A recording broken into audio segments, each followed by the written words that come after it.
How much does an electrician make in Vanuatu? The average electrician income in Vanuatu is around 3,000 US dollars a year.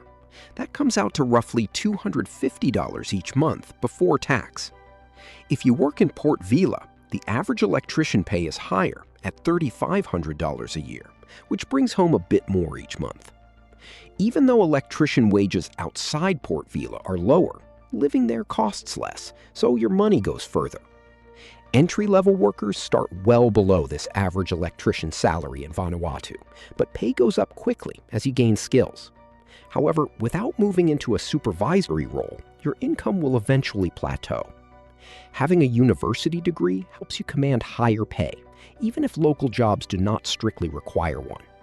On top of that, extra education makes it easier to advance into higher-paying positions, like a master electrician or an electrical inspector. Small local firms pay the least, while large national companies offer better packages. International employers pay the highest rates of all, so finding a job with a foreign company is your best option.